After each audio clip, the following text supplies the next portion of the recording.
mythical creatures remain heavily Tolkien-inspired. But like I said, that is a topic for another video. What we are going to talk about today is the many other things in the culture beyond Tolkien and Tolkien-inspired movies and books and games and things that have also helped refine the public's understanding of what creatures like these guys are supposed to be, look like, and do. Let's take elves for starters. What pop culture things do you think have played the biggest role in shaping our collective understanding of what an elf is? Gotta be Santa Claus, right? Santa, as we know him today, is mostly a creation of the Victorian era, an era in which things like Christmas cards and Christmas decorations first started to become a big part of middle-class life. And given that Victorian cartoonists were obsessed with drawing weird little creatures, it was perhaps inevitable that Santa would wind up with some weird little goblin friends, which wound up being known as the Christmas elves. In the early days, Christmas elves were often depicted as being like mini Santas, which played into the idea that Santa was himself an elf, as explicitly stated in the Night Before Christmas. He was chubby and plump and a right jolly old elf. And I laughed when I saw him, in spite of myself. Of course, as we all know, Santa is actually supposed to be a fantasy depiction of Saint Nicholas, who was a real guy, but in a very consequential coincidence, Saint Nicholas just happened to look like the standard 19th century depiction of a magical little person, which only helped consolidate the Santa as elf theory further. In the 20th century, American culture got really into this idea of Santa as the CEO of a very modern, industrialized, bureaucratized toy-making operation, which gave the elves a new, very specific relevance in the Santa cinematic universe. It also helped justify depicting them in the way we do now, which is to say, fresh-faced, youthful subordinates to an aged and experienced boss. The early 21st century then saw the debut of Elf on the Shelf, which I think we can all agree is now the single most prominent manifestation of the elf in modern American life. Outside of Christmas, I would say the most popular elves in American culture are probably the Keebler elves. These are, of course, the cuddly characters used to hawk a vast array of supermarket cookies. And since they also work as obedient cogs in a modern, industrialized factory setting, it is probably safe to assume the Keebler elves were heavily inspired by the post-war depictions of Santa's elves, and in doing so have helped consolidate a certain cultural idea of elves as the obedient little worker bees of the fantasy realm. The fact that the term fairy originally had no precise definition beyond fantasy creature lingers in the culture today in the form of the fact that we still call folk stories involving all sorts of random characters fairy tales. Nowadays, of course, fairies in American culture are usually thought of as being tiny women with insect-like wings. I was talking about this with a friend the other day, and she was like, yeah, and why do fairies always have to be hot? And it's true, you don't generally see ugly fairies in the popular culture. And a lot of this probably has to do with the way that Tinker Bell was depicted in the 1953 Disney version of Peter Pan. In the original Peter Pan book, Tinker Bell is described as a fairy in the form of a small glowing girl with tiny wings, who is also kinda sexy. The Victorian prose describes her as being exquisitely gowned in a skeleton leaf, cut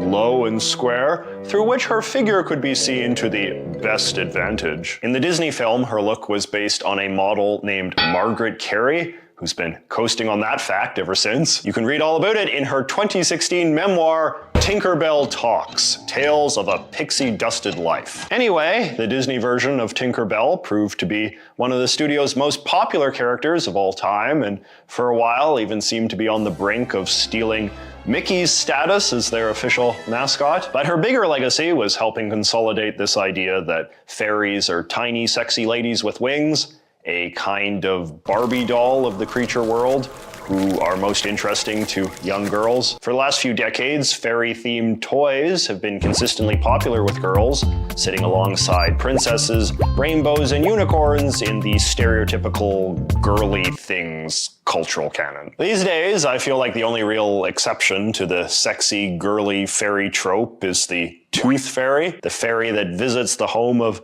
good middle-class children while they sleep and exchanges any random baby teeth they might have lying around for a buck or two. The Tooth Fairy is a distinct creation of American folklore of unclear origin, but she seems to be a mostly post-war thing. She's up there with Santa and the Easter Bunny in terms of mythical characters who became part of new middle-class family rituals of generosity, born from the fact that post-war families increasingly had enough money to afford giving all sorts of little random presents to their children. While I don't feel like we have a very standard canonical understanding of what the Tooth Fairy is supposed to look like, I do feel like a lot of pop culture tends to depict her as being somewhat frumpy, with a very business-like personality, maybe almost like a stereotypical secretary or something. And this clearly comes from growing self-consciousness in the culture that the character is just so inherently preposterous. It's hard not to be a little ironic about her.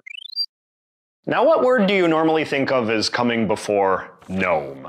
Garden, right? The tradition of putting little whimsical statues of men in your garden is said to be a German tradition originally, imported to England in the Victorian era and then America sometime after. This here is Lampy, said to be the oldest surviving garden gnome in the world. He was imported to England from Germany in the late 19th century by an eccentric British aristocrat named Sir Charles Edmund Isham, who to this day is basically only remembered for being the guy who imported the first garden gnome. The now cliched garden gnome look that you see in cartoons and movies and video games originates from two sources: a German company called Zwergstadt that claims to have invented the modern, mass-produced style of ceramic garden gnome in the late 1800s, and a popular Dutch picture book from the 1970s called simply Gnomes, that tried to retroactively create some folklore to rationalize a commercial product that had by now become a beloved knick-knack of the Western middle class. And the Western part is significant. Prior to German reunification in the 1990s, the Zwergstadt company was based in the former East Germany, and according to their website, the communist government of that country didn't believe that good socialists should own something as decadent and frivolous as whimsical garden decorations, so they were initially only produced to export to bourgeois capitalist foreign countries. To the extent that anyone has a clear understanding of a pixie in modern American culture, I think we more or less just think of them as being basically the same as fairies, which is to say tiny little magic ladies. According to the Oxford English Dictionary, the term pixie dust to describe the magical stuff that fairies use was another thing invented by the Disney Peter Pan movie. Today, I think there are basically three ways that pixies have a presence in American culture. Pixie sticks, which are a long-running American candy that debuted in the 1950s and are basically just flavored sugar. We're not allowed. Aw, it's okay. There's no sugar in pixie sticks. Trust me. Okay. Don't hug it all, smelly head. Go to hell, sick face. Give me that shot. The pixie cut, which is a 2010s era term for a certain kind of messy hairstyle for short-haired women, though it seems to be more inspired by Halle Berry than any popular depiction of a pixie, based on the Google image search results. And the manic pixie dream girl, which is a phrase invented by the pop critic Nathan Rabin to describe cute and eccentric female characters who appeal to a certain sort of young, millennial male fantasy. I guess in this one, the pixie part refers to the idea that these characters have a certain magical vibe, even if it is just the magic of learning to believe in yourself. A sprite is another vaguely defined magical creature that I feel exists almost entirely as a metaphor for other things these days. The soda sprite is technically named after one. In the 1940s, the mascot of the Coca-Cola Corporation was a little magical guy called Sprite Boy, and when Coke unveiled their new lemon lime soda to compete with 7-Up in 1956, they named it after him. This is what the TV tropes people call an artifact title, where the name of something outlasts the thing it was originally named after. Today, however, I think most of us are most familiar with sprite as the term used for pixel-based characters used in old-school video games. In this article on the history of video game sprites in Paleotronic magazine, it is claimed that programmers in the 70s used the